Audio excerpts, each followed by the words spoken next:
Yan, magandang araw sa inyo mga kapatid, ang inyong lingkod, Agaton Alfonso, aka Smata Kinatak. Muli, ang pagbabalik po sa ating larangan na espiritual.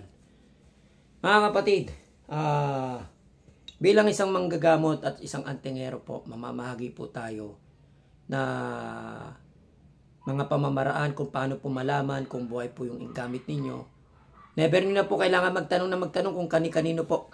Ngayon mga kapatid, magmamahagi tayo, mag-share po tayo para po kahit papano ay magkaroon po kayo ng konting idea o magkaroon po kayo ng konting kaalaman po kung paano nyo po malalaman ng isang gamit nyo po ay buhay sa iba't ibang pamamaraan. Marami pong pamamaraan na iba't ibang pamamaraan pagdating po sa larangan ng gamit ng medalyon, tulad po ng medalyon. Ito po sa aking ano lamang po ito sa aking kaalaman, based on my experience, sa 9 na taon kong panggagamot, ako po mismo nakatuklas, hindi ko na po kailangan magtanong, magganyan. Kumbaga ako po mismo magbabahagi po sa inyo ng kaalaman, na konting kaalaman lamang po sa larangan na espiritual, kung buhay po yung gamit mong medalyon, mutya, ano pa ba? Medalyon, mutya, chaleko, mga ganun po, mga ganun bagay na kailangan po malaman kung buhay yung gamit mo. Tara, samahan niyo ako mga kapatid. Disclaimer lamang po sa mga hindi po naniniwala sa agimat. Shoutout na lang po sa inyo dyan. Tapos, ibahagi niyo rin po ito. I-share niyo rin po ito sa mga iba. Kasi may nagre-request po sa akin, sabi po nila sa akin, Kuya Smatak, pwede po bang magbahagi ka ng kahit konting kaalaman po sa larangan na espiritual? Sige, pagbibigyan kita kapatid. Huwag niyo lamang po ipagkakalat o ipagyayabang ang mga bagay na natututunan nyo bilang isang manggagamot o bilang isang taga-subaybay po. Ito po mamamahagi tayo. Ganito po mga kapatid, maliit na pamamaraan is mabisa. Maliit na kaalaman is lumalawak. Nagkakaroon po kayo ng kaalaman. Lumalawak po ang kaalaman nyo kapag nagbabahagi po kayo ng mga iba't ibang kaalaman. Nagigets niyo po yung sinasabi ko. Marami po kasi dyan, ganito. Marami nagtatanong, paano ba malalaman yung agimat natin kung buhay? Paano ba malalaman kung yung isang hawak ng isang manggagamot o isang antingero na may tangan po siya kung buhay? Usually, nagtatanong po kayo kahit saan, di ba?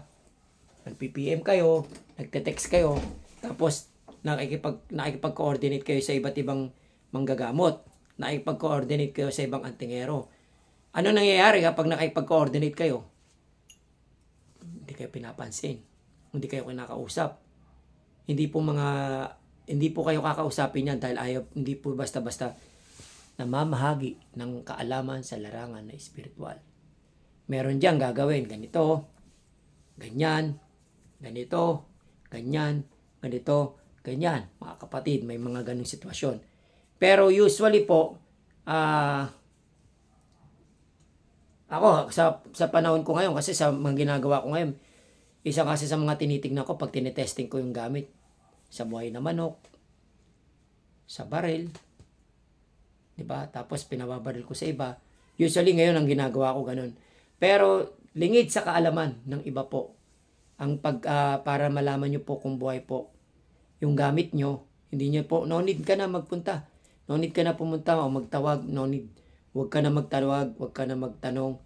Ikaw lang po mismo malalaman mo po. Bibigyan ko kita ng isang pamamaraan para malaman ninyo na buhay ang gamit nyo. Mga kapatid, ano nyo po ito pwede nyo na po ibahagi sa iba. Pwede nyo rin po i-share para hindi na lang kayo tanong na tanong. Doon nyo na lang po makikita nyo na po ito. Yung hindi pa po nakapag-subscribe sa YouTube ko, mag-subscribe na po kayo tapos share nyo po ito. Mamamahagi po ako ng mga maliliit na kaalaman na hindi nyo pa po nalalaman. Paki-share nyo po, paki-subscribe, tapos i-share nyo lang po na i-share to. Sundan nyo lamang po ako ng sundan sa gamutan, sa testingan, yan pa mga, tsaka sa pagmamahagi ng mga kaalaman sa spiritual. Ganito, number 1, mga kapatid, isang pamamaraan para malaman nyo. May mga tao o meron kang kaibigan, check mo muna yung palad mo. Check mo yung palad nila. Guhit nyo yung dalawang, ito pa pinaka-main kasi dito, malabo pa pag dito Kasi minsan ito pababa, minsan ito pataas yung guhit niya. Pag pinagpantay mo yan, natural na hindi hindi talaga magpapantay yan. May mga ganung bagay. Ang gawin nyo, pagpantayin yung ganyan, paunat nyo yung daliri nila. Pag naunat nyo na po yung daliri, tignan nyo kung ano yung pagpantay po yung daliri. Ngayon, pagpantay po yung daliri ng isang tao, yan, kunwari, ganyan nyo, pantay yung daliri ng tao, eto po, nakikita nyo, kahit ano pong uri ng medalyon na meron kayo. Kapatid, pakinggan mo. Kahit na anong uri na meron kayo medalyon, hawakan nyo yung medalyon nyo, ilapag nyo sa ganito. Paglapag nyo, ngayon, basta pantay yung daliri ng tao ha, basta pantay yung daliri ng tao, ilagay nyo to. Medalyon nyo, ilagay nyo rito. Tak, pagdikitin nyo, tapos unat nyo yung daliri. Ngayon, tingnan nyo yung daliri ko. Yan. Yan po ang mangyayari kapag buhay po ang inyong medalyon. Ganyan po ang mangyayari. Pagbuhay po ang medalyon. Yan. Gets nyo po? Yun po ang maikling pamamahagi ko po sa inyo. Ngayon, kapag tinanggal nyo po yun, pagpantayin nyo uli, check nyo, magno-normal yung daliri niya. Wait po Tapos check nyo po uli kapag babalik po sa dati yan. Doon nyo po malalaman na buhay po ang agimat ninyo. Yan po mga kapatid.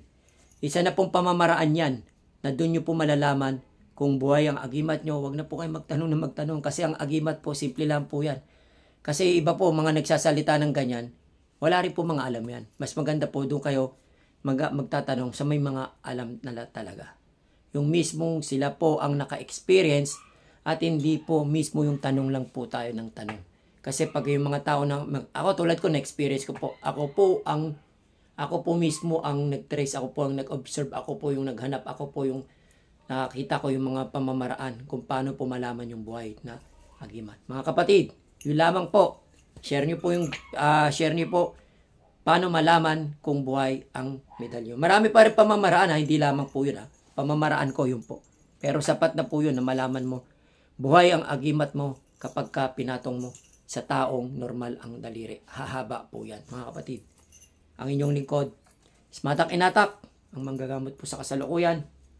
Agaton Alfonso, shoutout po sa inyo. Palain po tayo ng Diyos Ama, Diyos Anak, Diyos Espiritu Santo, sa banal na kaligtasan po sa araw-araw. Muli, subaybayan niyo po ako, babagian ko po kayo ng mga iba't ibang pamamaraan sa larangan ng spiritual.